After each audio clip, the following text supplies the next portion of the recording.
There are moments in history that don't just challenge what we know, they threaten to rewrite everything we think we understand about the past. Across ancient texts carved in stone, written on fragile scrolls, or passed down through generations, there are descriptions of events that feel impossible, machines that shouldn't exist, weapons far beyond their time, and encounters that defy logic. But what if these weren't myths? What if they were memories, misunderstood, distorted, or deliberately erased? Because as we go deeper, one question keeps coming back. How could civilizations thousands of years ago describe things that sound so disturbingly modern? And it all begins with one of the most chilling accounts ever recorded. Top 1, the Mahabharata weapon. Ancient Indian texts describe a conflict so devastating it mirrors modern warfare. In 3102 BC, during the climactic Kurukshetra War, described in the Sanskrit epic Mahabharata, a devastating weapon was unleashed on the battlefield. This event, according to ancient Indian texts, did not resemble any known warfare of its time. Instead, it was something far more terrifying. The passage reads with disturbing clarity. A single projectile was launched, glowing with the brightness of 10,000 suns. It produced searing heat, blinding light, and a shock wave that toppled elephants and chariots in a radius of miles. Birds ignited mid-flight. Rivers boiled. The earth trembled beneath the feet of warriors. What was once a strategic battlefield was transformed in seconds into a wasteland of scorched earth and melted sand. But this was not a modern war. According to the text, it occurred in an age when metallurgy was primitive and armies fought with swords, spears, and bows. Yet the Mahabharata describes effects eerily similar to a nuclear detonation. Survivors who returned from the blast zone experienced hair loss, skin peeling, and mysterious illnesses, symptoms that uncannily mirror radiation poisoning. Horses and livestock nearby were said to collapse without wounds, their internal organs liquefied. Modern researchers, especially in the mid-20th century, began drawing parallels between these verses and the aftermath of atomic bombings. In 1945, just after the bombings of Hiroshima and Nagasaki, American physicist J. Robert Oppenheimer was asked if the Trinity test was the first nuclear explosion in history. His chilling response, yes, in modern times. Archaeological studies in the ancient city of Mohenjo-Daro, located in present-day Pakistan, unearthed ruins showing skeletons lying hand-in-hand in the streets, some with radiation levels over 50 times higher than normal. Nearby, layers of glassified sand suggested exposure to extreme heat, possibly thousands of degrees, for which no volcanic or natural explanation was found. Despite these anomalies, no official investigations were launched. No scientific panels were formed. Indian authorities sealed off sections of excavation zones. Western academic circles largely dismissed the claims as metaphorical or exaggerated poetic license. Over time, whispers of nuclear warfare in the ancient world faded into the background noise of conspiracy theories. But if the Mahabharata's description aligns so precisely with modern nuclear effects, then who or what possessed such power over 5,000 years ago? Could it be that ancient civilizations accessed knowledge now lost to us? Or was this story the mythologized memory of a real event passed down through centuries, veiled in the language of gods and demons? Satellite imagery of the Kurukshetra region shows no crater, no blast zone, nothing to suggest such a catastrophe. And yet the text remains unchanged, detailed, specific, as if someone somewhere wanted the memory preserved. If the weapon described in the Mahabharata was real, then our understanding of technological history is fundamentally flawed, a truth that may have been erased, not forgotten. Top 2, the Egyptian flying boat. In the shadows of the Nile, carvings exist that seem to depict technology from the future. In 1240 BC, inside the walls of the temple of Seti, at Abydos, Egyptologists uncovered a series of carvings that defied conventional interpretation. Among them, one glyph caught the world's attention, a detailed image that resembled nothing less than a flying machine. With a long fuselage, rounded cockpit, and symmetrical wings, it bore an uncanny resemblance to a modern aircraft. But this was only the beginning. Ancient Egyptian texts, particularly those found in the pyramid texts and later in the Book of the Dead, refer repeatedly to the Boat of Ra, a vessel made of fire and light that crossed the sky during the hours of darkness.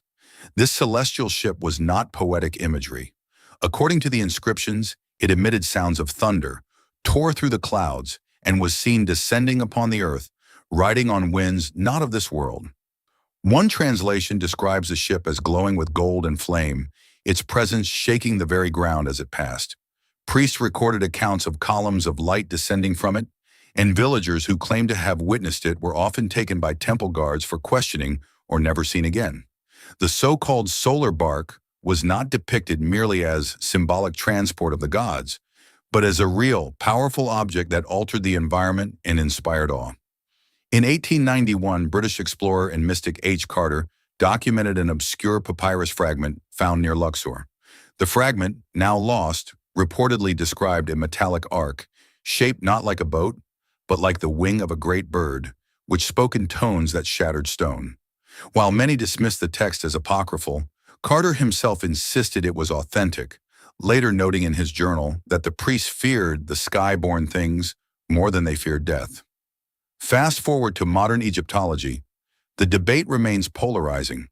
Mainstream scholars interpret these texts and carvings as stylized symbolism, perhaps distorted by centuries of copying and erosion. But others suggest that a deeper narrative is being overlooked, one in which the gods did not merely represent forces of nature, but were remembered as beings that descended from the sky in technological craft, later deified through millennia of myth-making. Complicating matters further is the phenomenon of palimpsest carving, where older reliefs are scraped away and new inscriptions etched over them. Some researchers argue that the most aircraft-like images at Abydos were created unintentionally by overlapping layers of glyphs. But this explanation doesn't account for the textual descriptions independently preserved over centuries of a vessel that moved without sails, wind, or water. What's more, early Coptic Christian texts, written over 1,000 years later, still refer to the fire chariot of Ra, and warn that its return would signal the end of the current age. Even in their adapted theology, the memory of something unnatural crossing the skies endured.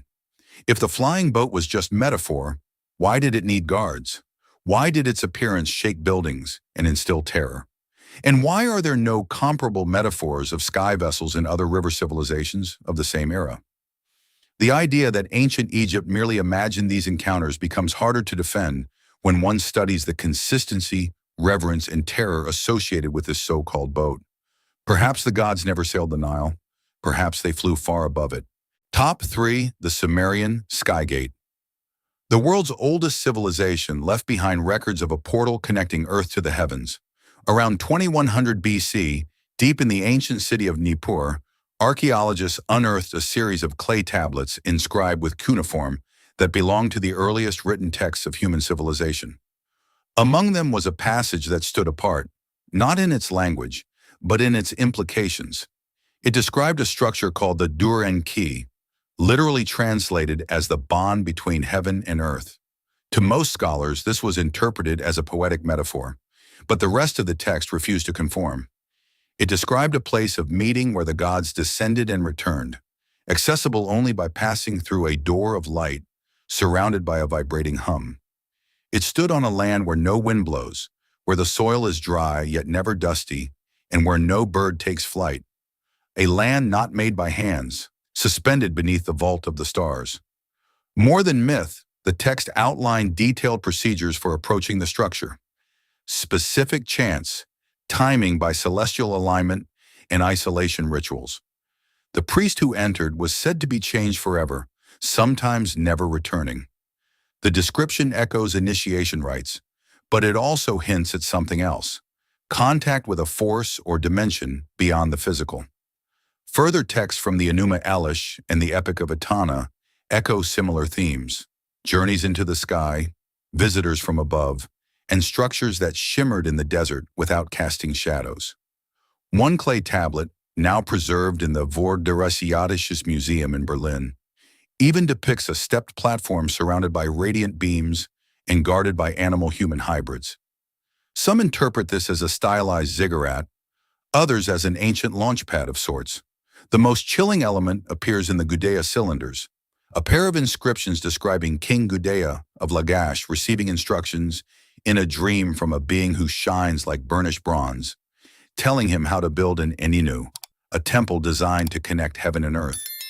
The being described a chamber of meeting where the stars moved closer and light flowed like water. This language, ancient, cryptic, yet strangely evocative of electromagnetic or gravitational phenomena, doesn't match the tone of religious ritual. It suggests direct observation, physical experience, and memory. Modern scholars generally dismiss these accounts as spiritual allegories or metaphors for astronomical tracking, but others point out the repeated references to actual physical structures, ones not yet located but described in coordinates relative to constellations and equinoxes. And unlike other myths, these stories don't end in tragedy or divine punishment. They end in silence, as if something was shut down, hidden, or erased. Worse, many of the sites associated with these tablets are now inaccessible due to conflict zones, looting, or permanent military presence. Some suspect the restrictions are for heritage protection. Others believe something more valuable or dangerous lies beneath the sands. If a gateway truly existed, a portal or station described by the oldest civilization on Earth, then why is it mentioned across multiple epochs in consistent detail, with rituals more procedural than religious? And if it was merely metaphor, why does it still feel like a warning? Top 4, The Giant from the Sky. A forgotten scroll tells the story of a massive entity that crashed to Earth in ancient Greece. In 467 BC, near the city of Phanagoria, along the eastern edge of the Black Sea, an earthquake exposed a cavern that had remained sealed for centuries. Inside, local farmers uncovered fragments of a strange scroll, one not written on traditional parchment or papyrus, but on treated hide, darkened and hardened. This document, later translated by scholars in the court of Pericles, described an event that was as awe-inspiring as it was horrifying. The scroll told of a thing from the stars, shaped like a man falling in fire. It did not descend slowly like a god from Mount Olympus, but crashed violently into the earth, creating a massive crater that glowed for 3 days and poisoned the nearby river. According to the account, the entity that emerged stood over 30 feet tall, its skin like polished iron, in its eyes emitting blue smoke. Villagers who approached it became sick. Animals fled. Children vanished. The being was said to stagger, make no sound, then collapse, its body partially embedded in the rock, impossible to move. Shortly after, a procession of priests arrived, accompanied by soldiers. The scroll ends abruptly with a chilling note. We were told never to speak of the Sky Man again, and so we forgot until the shaking returned. Most historians have either dismissed the scroll as a Hellenistic forgery or as an allegorical tale influenced by pre-Socratic myths of Titans, but fragments of the scroll have been confirmed to date back to the classical period. Even more curious is the geological evidence in the same region. A 600-foot-wide impact crater outside modern-day Taman, Russia, which shows signs of high-pressure mineral deformation, a classic sign of a meteorite strike. Yet no known meteorite fragments were found in the crater. No iron, no nickel, nothing metallic at all, only fused silica and a strange residue resembling scorched clay. Local oral traditions persist to this day. Tales of a sleeping god buried in the hillside, a place where compasses fail and where no vegetation grows. These were long dismissed as superstition until a 2004 geological expedition reported electromagnetic interference in unexplained radiation spikes in the area. Adding to the mystery is an ancient Greek bas-relief found in a nearby temple ruin.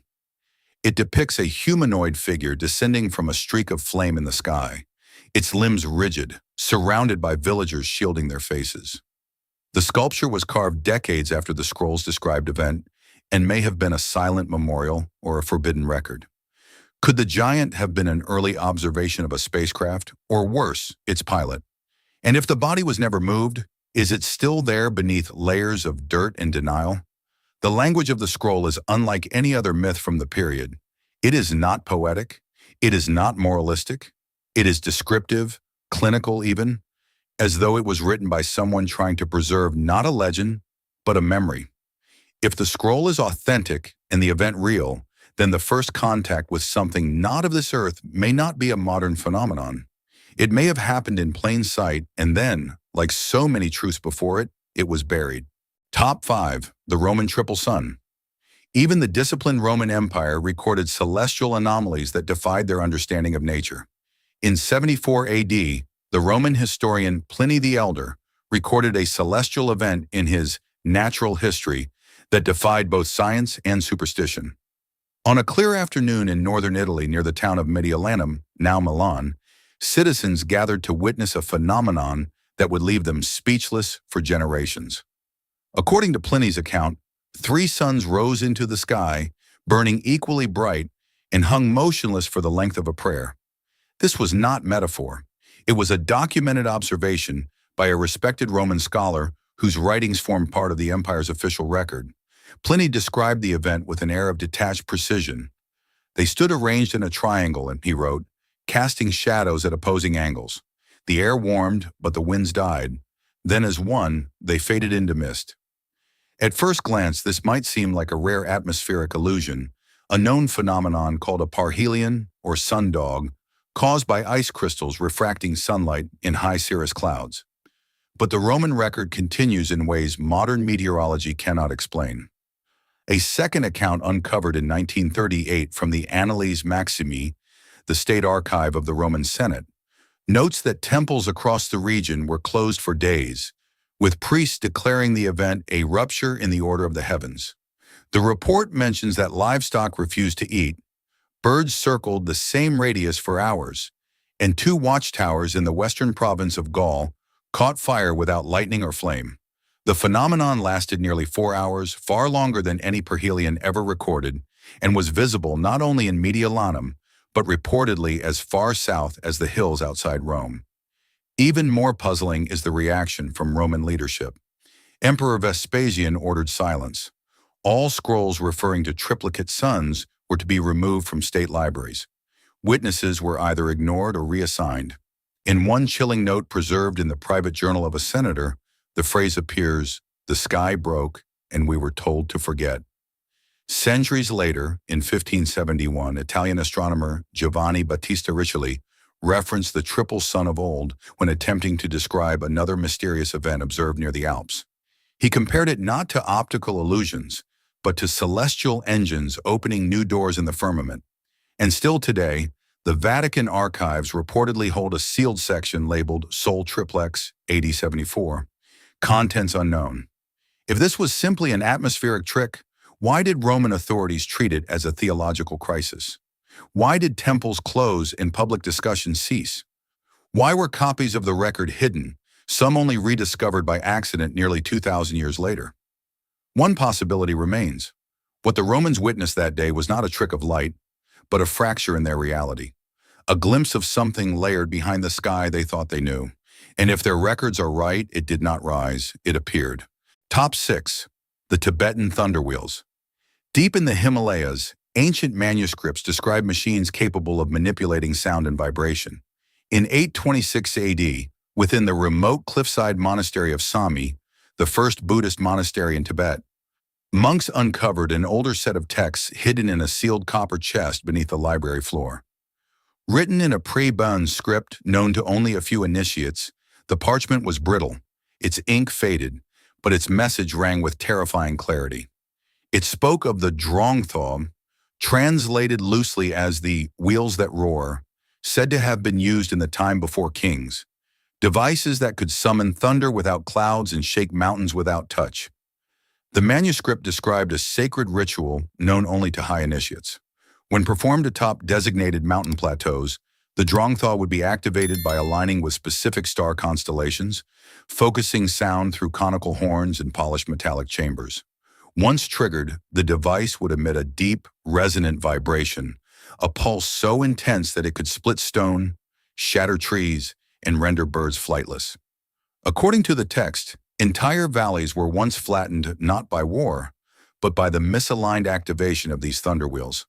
Their use was eventually forbidden, deemed too powerful to remain in mortal hands. The devices, or perhaps blueprints of them, were sealed in stone vaults within the Himalayas, guarded by silence and snow. Modern interpretations vary. Some scholars believe the texts refer to symbolic thunder, a metaphor for spiritual awakening or inner power. But others argue that the descriptions are too physical, too specific. The parchments note exact acoustic frequencies, geometric diagrams of the conical devices, and warnings about directional use. One passage even cautions, "Point not the wheel toward the valley unless you wish to unmake what the gods have formed." In 1968, during a covert high-altitude research mission, Chinese military engineers documented unexplained seismic activity near Langtang, Nepal, a region once home to bone ceremonial platforms. No faults ran through the area, yet boulders the size of oxen had been split cleanly in half without signs of impact or pressure. Later expeditions to nearby caverns unearthed bell-shaped bronze artifacts with unusual engravings, rings of overlapping sine waves and star maps centered on the constellation Draco. While these artifacts remain classified by local authorities, photographic leaks in 1993 sparked a wave of speculation about acoustic weaponry in ancient times. Curiously, modern acoustic research confirms that low-frequency sound waves, infrasound, can cause nausea, disorientation, or even internal bleeding at sustained exposure. In military testing, directed sonic devices have been developed that match certain patterns described in the manuscript, but no known modern device can generate effects on the scale described in these ancient texts. If the Tibetan thunder machines were real, who built them? And why were they eventually hidden and forgotten? Were they remnants of a lost technology, one based not on fire or metal, but on resonance and geometry? The silence around these texts remains near total. The monks who uncovered them reportedly resealed the chest and swore never to copy or translate it.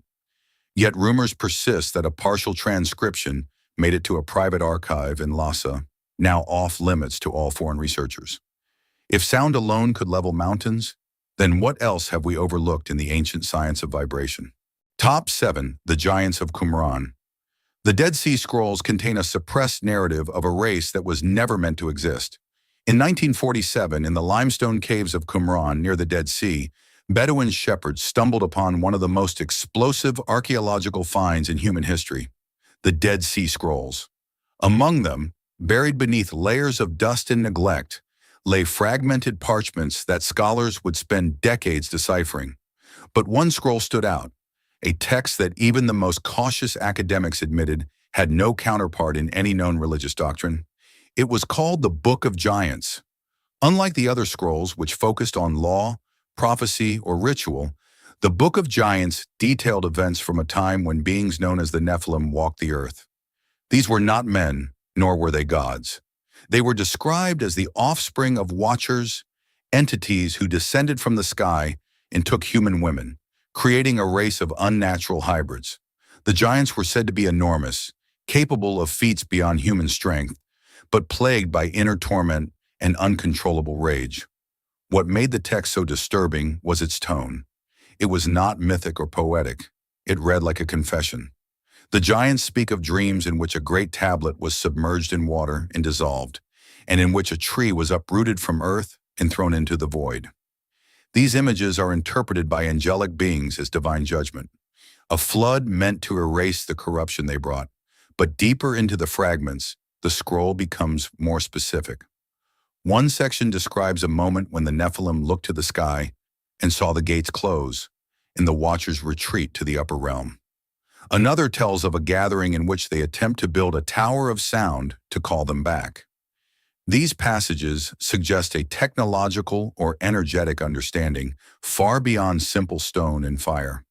Some scholars believe the giants' knowledge included astronomy, metallurgy, and weaponry, hints that they not only lived among humans, but also accelerated early technological development.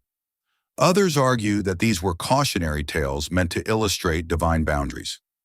But the physical descriptions are detailed. One fragment mentions limbs like bronze pillars and a voice that cracked the earth. The scroll ends abruptly. No full narrative survives, but the implication is unmistakable. These beings were not destroyed by war or time. They were erased. The Vatican has never publicly commented on the Book of Giants.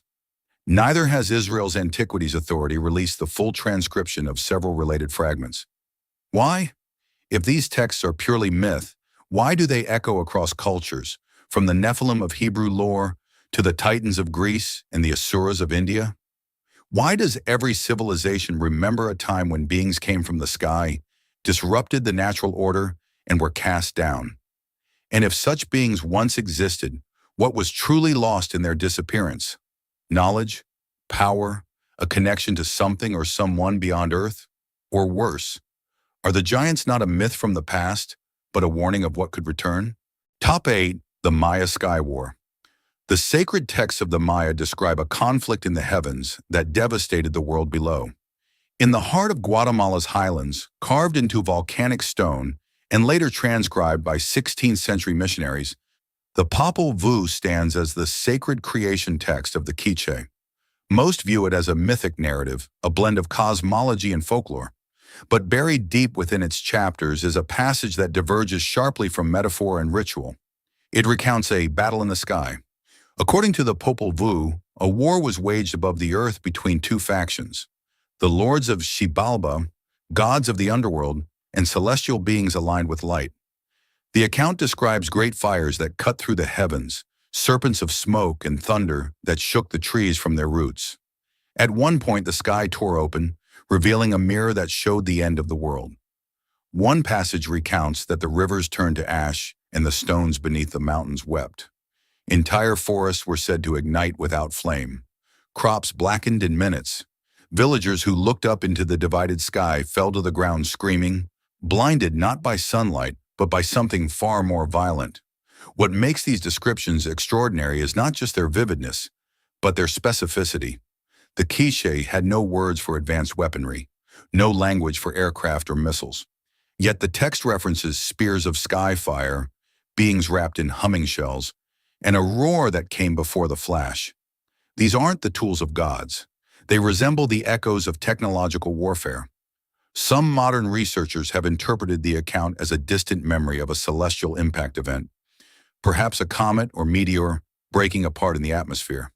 However, the text clearly presents it as a conflict, not a natural disaster. There is intent behind the destruction, strategy, and retaliation. Adding to the mystery is a series of pre-Columbian glyphs discovered in the ruined city of El Mirador, just north of the Quiche region. These carvings, dated to 300 BC, show figures in the sky enclosed in ovals, emitting what appear to be beams toward the ground. Surrounding them are images of fleeing people, twisted trees, and spiraling clouds. The inscriptions offer no clear explanation, only more questions. Spanish priests who translated the Popol Vuh reportedly struggled with these passages. In some versions, entire segments describing the sky war were omitted or altered. One Franciscan friar described the story as too dangerous for public minds.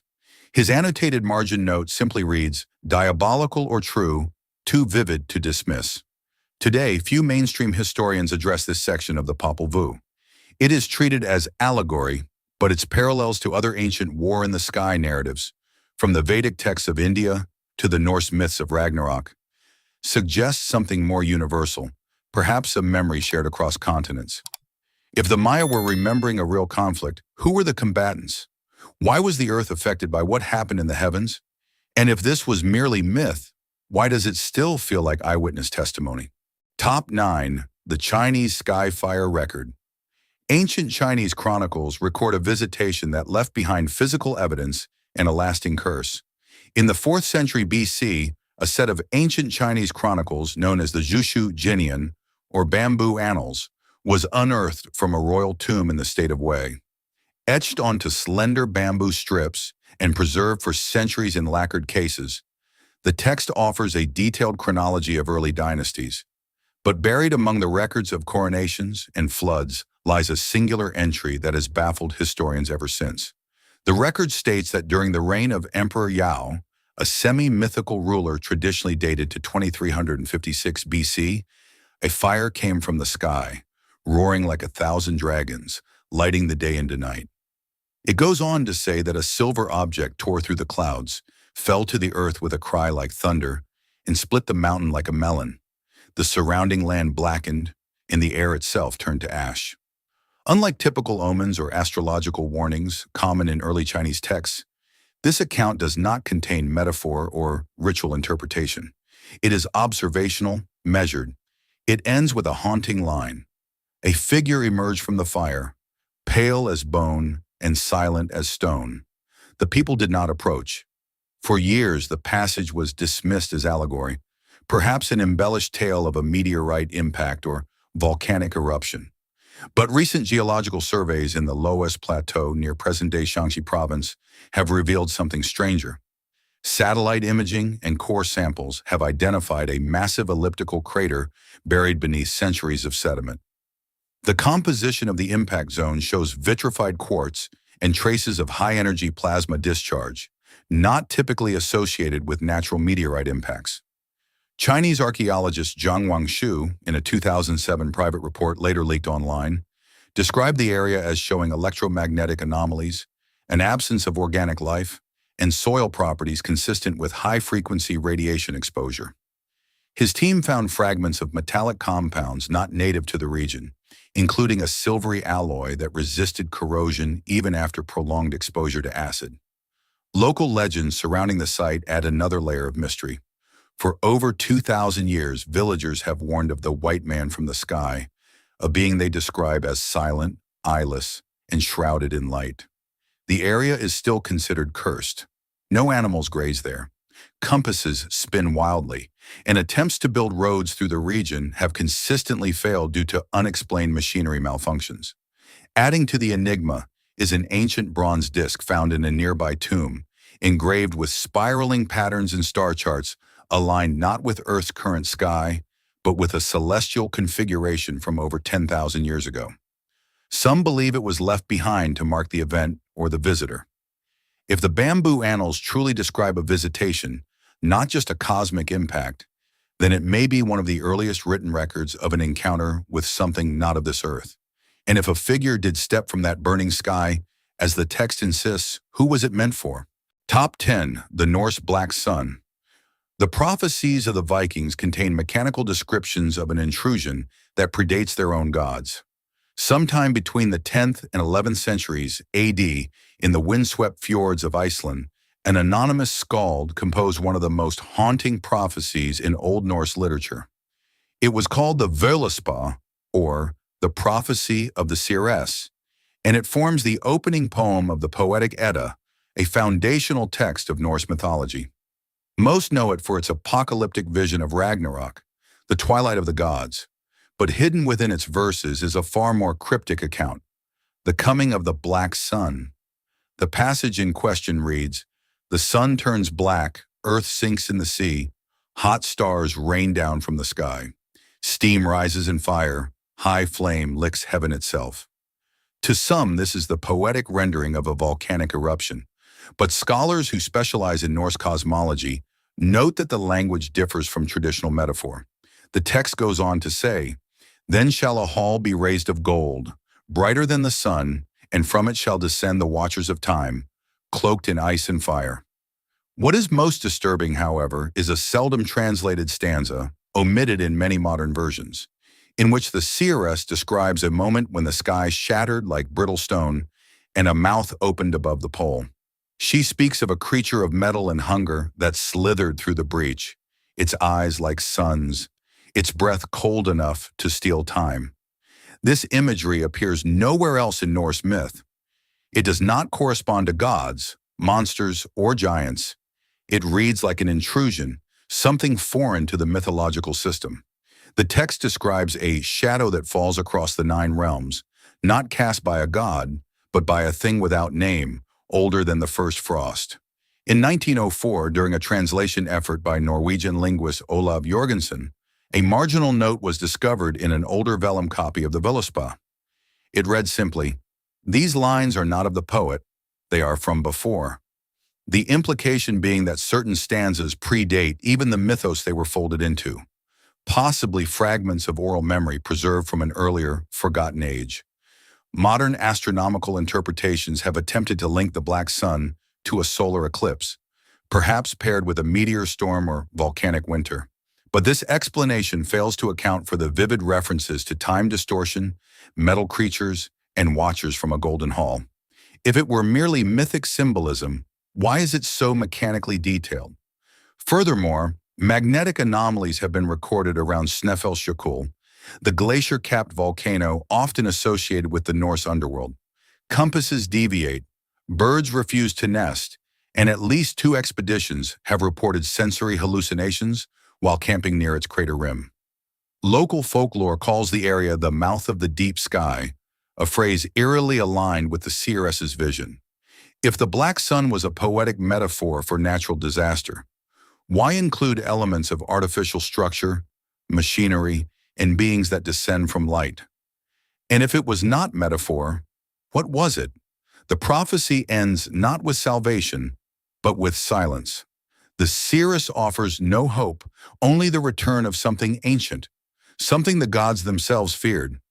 Perhaps the gods did not fall in Ragnarok. Perhaps they fled. Across cultures and epochs, these ancient texts present a recurring enigma, not through invention, but through description. Whether etched into clay, pressed into bamboo, or whispered through epic verse, each document quietly captures an event that, by all logic, should not have occurred within its era. Vessels in the sky, battles above the clouds, machines of sound, beings not entirely human. The accounts are too detailed, too specific, and too widespread to be dismissed as coincidence. Rather than viewing these stories purely as mythology, a more grounded approach considers them as cultural memory, filtered through language, belief, and time. When stripped of symbolism, the underlying narratives point to encounters with phenomena beyond the technological or scientific reach of their age. These were not explanations, they were records. That so many of these texts have been downplayed, altered, or excluded from mainstream historical discourse may say less about their validity and more about our discomfort in re-examining accepted frameworks. The past, in its full complexity, often resists simplicity, and these writings, whatever their origin, complicate the timeline we've come to accept. We may never fully understand what these civilizations witnessed, but dismissing their accounts outright risks losing more than just perspective. It risks erasing the questions they tried to preserve. Not to provoke, not to sensationalize, but perhaps simply to remember. And that in itself might be the most human act of all. If these accounts of ancient technology and celestial visitors have shifted your perspective on our hidden past, please subscribe to the channel and like this video. We are unearthing the history they tried to bury. Help us plant the seeds of the future. The next treasury of lost knowledge will open soon.